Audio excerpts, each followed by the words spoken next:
सबको जय मसीह की। मैं प्रभु का बहुत बहुत धन्यवाद देती हूँ आज के सुंदर दिन के लिए। सबसे पहले कि प्रभु ने ये सुंदर दिन दिखाया और हम सबको अच्छा रखा है, इसके लिए प्रभु का बहुत बहुत धन्यवाद हो। और मैं अपने सब लोगों के लिए प्रार्थना करती हूँ जो लोग इस समय सुन रहे हैं।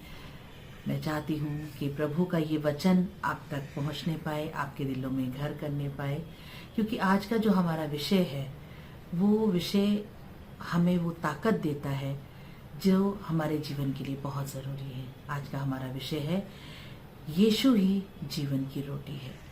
Jesus is the bread of life. हम सब जानते हैं कि प्रभु ही हमारे जीवन में हमारे मुक्तिदाता हैं। आइए प्रार्थना के जरिए इसको स्टार्ट करें। धन्यवाद धन्यवाद धन्यवाद धन्यवाद देते हैं पिता परमेश्वर कि आपने हमें जिंदों की ज़मीन पे कायम रखा। पिता, हम आपका बहुत धन्यवाद देते हैं कि आपने हमें ये वचन को आपके लोगों तक पहुंचाने के लिए वो आवाज़ दी है। पिता, आवाज़ मेरी है पर बोल आपके हैं। पिता परमेश्वर, हम आपसे प्रार्थना करते हैं कि इस पूरे वचन को, इस पूरे सरमन को आपके हाथों में सौंपते हैं, ताकि जो कुछ भी मुख से निकले मेरी ओर से नहीं परंतु आपकी ओर से हो। सारी बातों को आपके हाथों में सौंप के मांगते दुआ यीशु मसीह आपके प्यारे मीठे नाम से, आमीन। जैसा कि हम सब जानते हैं कि यीशु हमारे जीवन की वो रोटी है जो हम चाहेंगे, जिसको हम रोज खाना। जैसा कि वचन में लिखा है, हम पढ़ना चाहेंगे यूहन्ना 6 और उसकी 35वीं आयत। यीशु ने उनसे कहा, जीवन की रोटी मैं हूँ। जो मेरे पास आता है वो कभी भूखा ना होगा, और जो मुझ पर विश्वास करता है वो कभी प्यासा ना होगा। जो यीशु के पास आता है वो कभी भूखा ना होगा, वो कभी प्यासा ना होगा, क्योंकि यीशु मसीह जीवन का वो जल है जिसको हम रोज वचनों के द्वारा अपने जीवन में लेते हैं। यीशु मसीह हमारे जीवन की वो रोटी है जिसको अगर हम ना खाएं तो शायद हम जिंदा ही ना रह पाए, क्योंकि परमेश्वर ने अपने पुत्र को हमारे लिए इसलिए भेजा कि हम उस पर विश्वास करें, और हम विश्वास पूरी तौर से करें, आधा अधूरा विश्वास नहीं, पूरी तौर पे विश्वास करें कि परमेश्वर हमारे जीवन की वो ताकत है जिन्होंने हमें अपने बेटे को बलिदान कर दिया कि हमारे पापों की क्षमा के लिए उनका वो लहू बहाया जाए। वो लहू जो हमारे लिए बहाया गया वो हमारे जीवन की वो रोटी है जो हमें हमारे जीवन के निर्वाह के लिए, हमें जीने के लिए चाहिए।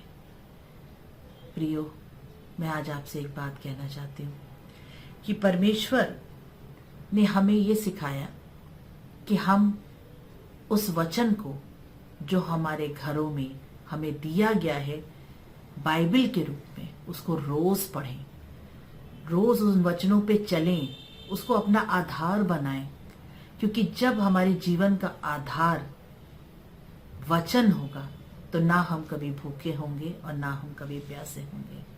क्योंकि मनुष्य को जीने के लिए, हम सब जानते हैं कि मनुष्य को जीने के लिए 3 चीजों की बहुत आवश्यकता होती है। वो है रोटी, कपड़ा और मकान।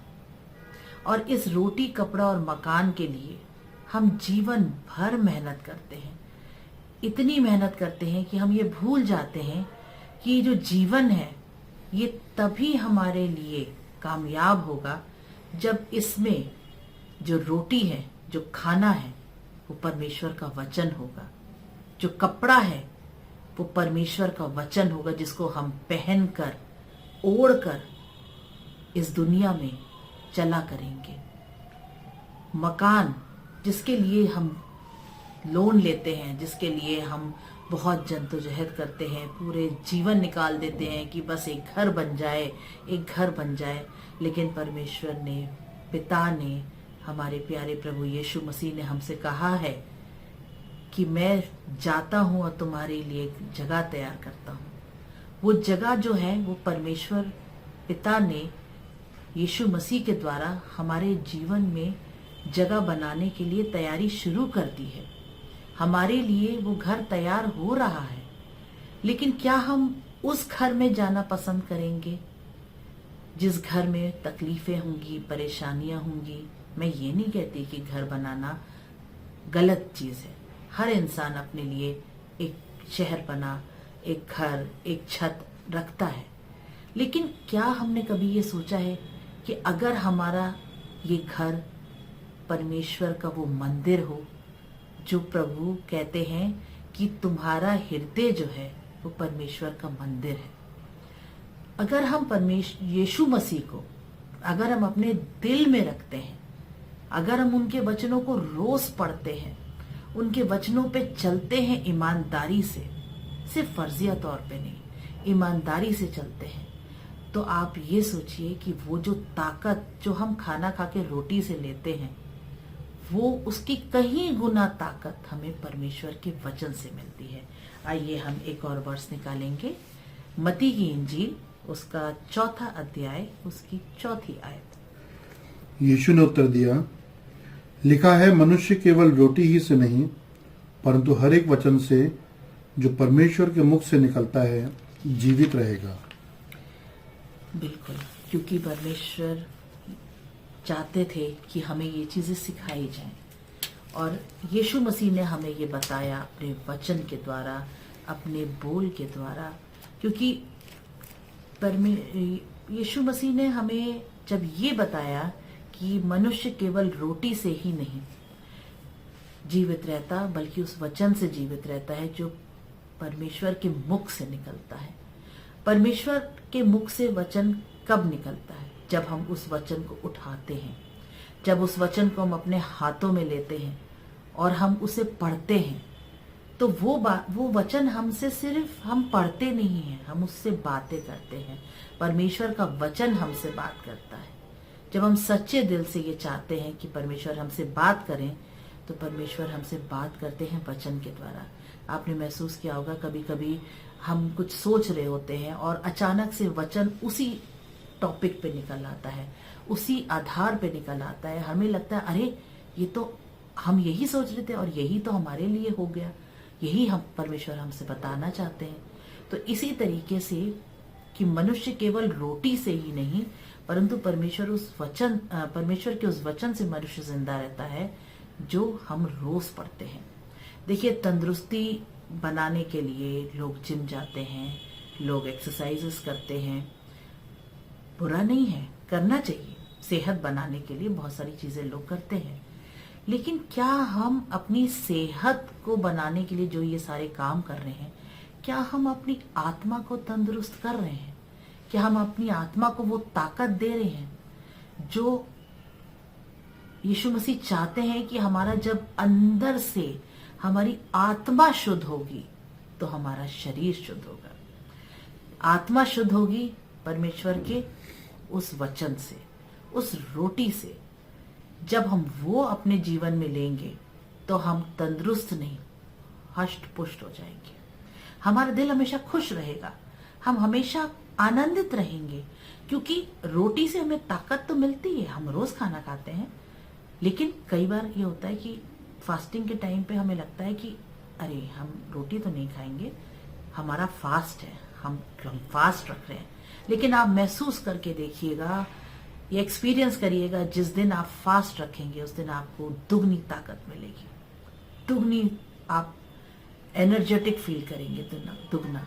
क्यों? क्योंकि वो वचन जो आपको अंदर जाके तंदुरुस्ती दे रहा है, वो दे रहा है आपको ताकत, और उस ताकत को कोई नहीं छीन सकता, क्योंकि वो परमेश्वर के द्वारा दी गई ताकत है। इसीलिए जब हम परमेश्वर के वचन पे चलते हैं और चलने के बाद उसको पहन लेते हैं, उसको ओढ़ लेते हैं, तो वो हमारे लिए रोटी, कपड़ा और मकान तीनों की जरूरतों को पूरा कर देता है।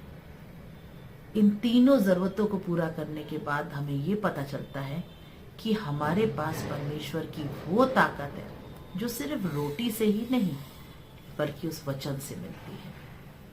आइए हम निकालेंगे फिलिपियों उसका 1 अध्याय और 21वीं आयत को। क्योंकि मेरे लिए जीवित रहना मसीह है और मर जाना लाभ है। मेरे लिए जीवित रहना मसीह है। जीने के लिए रोटी की जरूरत पड़ती है, सांसों के लिए हवा की जरूरत पड़ती है। ऐसे ही अपनी आत्मा को, अपने इस इनर जो हमारे अंदर प्रभु ने सांस दी है, सोचिए कि हम कितने खुशकिस्मत हैं जिसको परमेश्वर ने सांस दी है। परमेश्वर ने हमें जब बनाया तो अपना श्वास हमारे अंदर हम नथनों में डाला गया था आदम के, और हम सब आदम की ही जेनरेशन को फॉलो कर रहे हैं। तो आप सोचिए कि जब परमेश्वर की दी हुई सांस हमारे अंदर है तो हम ये कैसे भूल जाते हैं कि हमारी एक एक सांस पे परमेश्वर का हक है। एक एक सांस पर हमारे चलने, उठने, बैठने, हर चीज में परमेश्वर की उपस्थिति होनी चाहिए। लोगों को हमारे चेहरे से देख के ये पता चलना चाहिए कि हम परमेश्वर के बेटे और बेटियां हैं। हम परमेश्वर को मानते हैं हमारे कामों से, हमारे विचारों से, हमारी कही गई बातों से। क्योंकि देखिए, जो हमारे शब्द होते हैं ना, वो शब्द बहुत पावरफुल होते हैं। अगर हम अपने शब्दों को पॉजिटिव वे में लेते हैं तो हमारे आसपास का माहौल बहुत अच्छा हो जाता है। लोग हमारी बातों से परमेश्वर को जानने लगते हैं। हमारी बातों से वो ये पहचानने लगते हैं कि जब ये व्यक्ति परमेश्वर से प्यार करता है, जब ये व्यक्ति परमेश्वर के वचनों पे चलता है, तो क्यों ना हम भी ऐसा करें। तो हमें परमेश्वर के गवाह बनना है। हमें क्योंकि परमेश्वर हमारे जीवन की वो रोटी है जिस रोटी को खाने से हमारा व्यक्तित्व बदल जाता है। जैसे अगर हम डल फील करते हैं, कभी कभी लगता है हमारे बहुत से लोग हैं जो सोचते हैं कि हम वीक हो गए हैं, हमें ग्लूकोज चाहिए, हमें कुछ ताकत की चीज़ें चाहिए। मैं कहती हूँ, अगर आप कभी ऐसा महसूस करें, आप वचन को उठाएं, उसको पढ़ें, खो जाएं उस वचन में। सिर्फ फर्जिया तौर पे नहीं, उसको समझें कि वचन हमें ताकत देगा। और ये गारंटी है कि उस वचन को पढ़ने के बाद आपके अंदर इतनी ताकत आ जाएगी कि वो सारी नेगेटिविटी, वो सारी कमजोरी, वो सारा बोझ सब उतर जाएगा। क्योंकि लिखा है, बोझ से दबे हुए लोगों मेरे पास आओ, मैं तुम्हें विश्राम दूंगा। तो जब हमारे पास इतनी पावरफुल चीज है तो हम क्यों ना उस वचन को पढ़ के पावरफुल हो जाए। हमारा पिता पावरफुल है, और जब पिता पावरफुल है तो उसके बेटे बेटियों को भी पावरफुल होना चाहिए, ताकि हम अपने पिता का नाम ऊंचा कर सकें। आइए हम एक और वर्स निकालेंगे जो हमें मिलती है मत्ती की इंजील, उसका 14वां अध्याय 17 से 19 पद तक। उन्होंने उससे कहा, यहाँ हमारे पास 5 रोटी और 2 मछलियों को छोड़ और कुछ नहीं है। उसने कहा, उनको यहाँ मेरे पास ले आओ। तब उसने लोगों को घास पर बैठने को कहा और उन 5 रोटियां और 2 मछलियों को लिया और स्वर्ग की ओर धन्यवाद दिया और रोटियां तोड़ तोड़कर चेलों को दी और चेलों ने लोगों को दी। ये कहानी हम बचपन से सुनते आ रहे हैं और हमें इस वचन पे बहुत विश्वास है। ये वचन हमें ये बताता है कि वहां बहुत सारे लोग आए होंगे। किसी के पास खाना होगा, किसी के पास नहीं भी होगा, लेकिन जब ये 5 रोटी और 2 मछली प्रभु के पास आई, तब तक तो ये 5 रोटी और 2 मछलियां ही थी। लेकिन जब प्रभु ने इस पे प्रार्थना की, स्वर्ग की ओर देखकर, तो ये मल्टीप्लाई होती चली गई। हम सब जानते हैं कि ये कितनी मल्टीप्लाई हुई और कितने ढेर लोगों ने खाना खाया। इसलिए इस कहानी से हमें ये सीख मिलती है कि प्रभु का वचन जो है वो हमारे जीवन में हमारी क्वालिटीज को मल्टीप्लाई करता है, हमारे गुणों को मल्टीप्लाई करता है। हमें जो तोड़ा दिया गया है, किसी को वचन सुनाने का तोड़ा है, किसी को गीत गाने का है, किसी को भविष्यवाणियां करने का है। प्रभु ने हर इंसान को उनकी क्षमता, उनकी काबिलियत के अनुसार प्रभु के लिए हर इंसान इम्पोर्टेंट है। हर एक को एक एक तोड़ा दिया है। हमारा फर्ज बनता है कि हम उस तोड़े को मल्टीप्लाई करने में लग जाएं।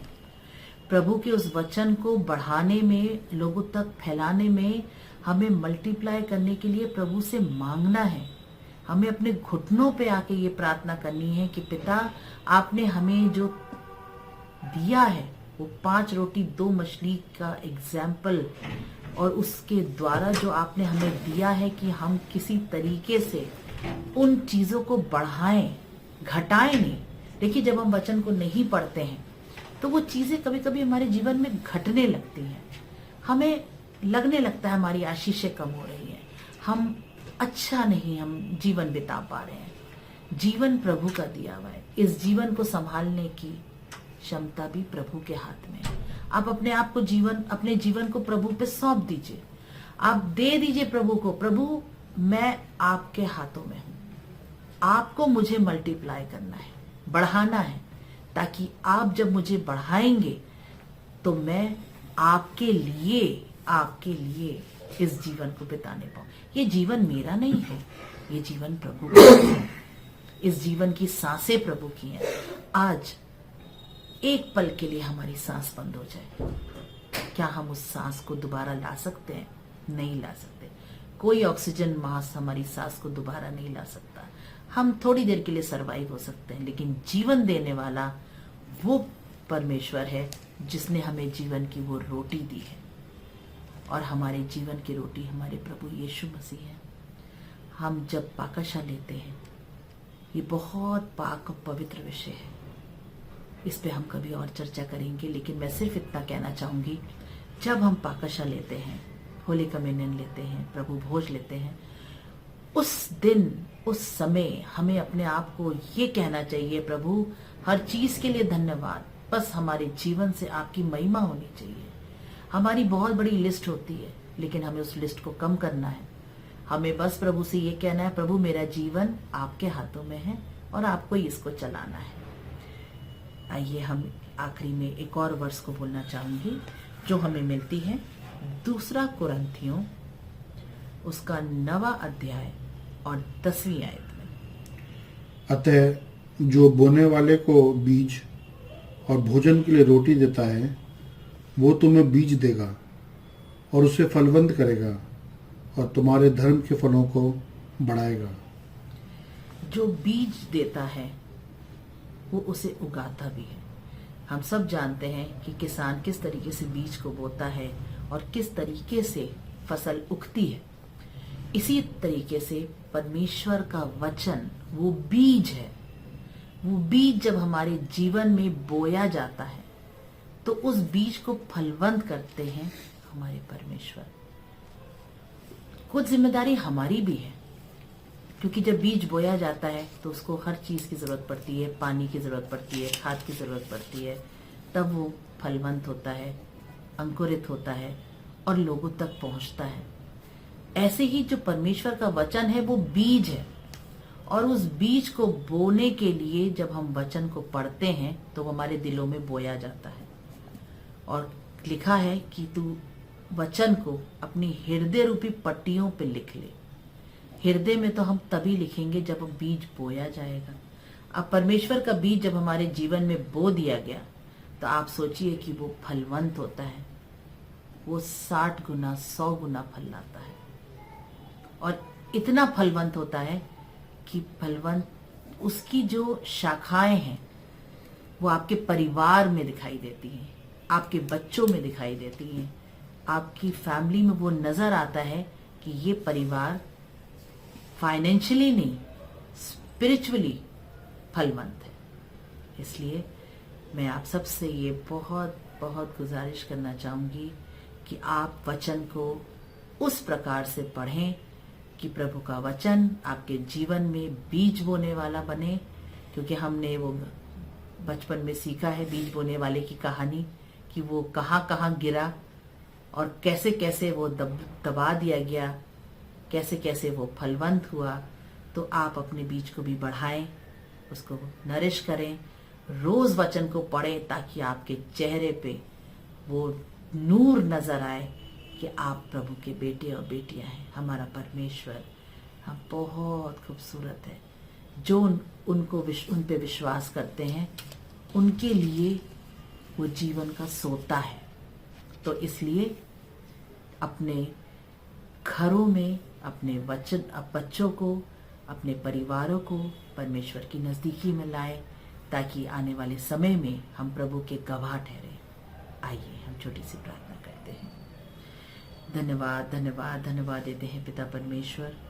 धन्यवाद देते हैं कि आपने जो कुछ भी हमें बताया, जो कुछ भी आपने हमारे मन में डाला पिता, वो आपकी ओर से था। और हम चाहते हैं कि इसी प्रकार से हम और हमारे सारे सुनने वाले आपको अपने जीवन की रोटी के रूप में ग्रहण करें। धन्यवाद देना चाहते हैं इस बात के लिए। मांगते हैं दुआ यीशु मसीह के नाम से, आमीन।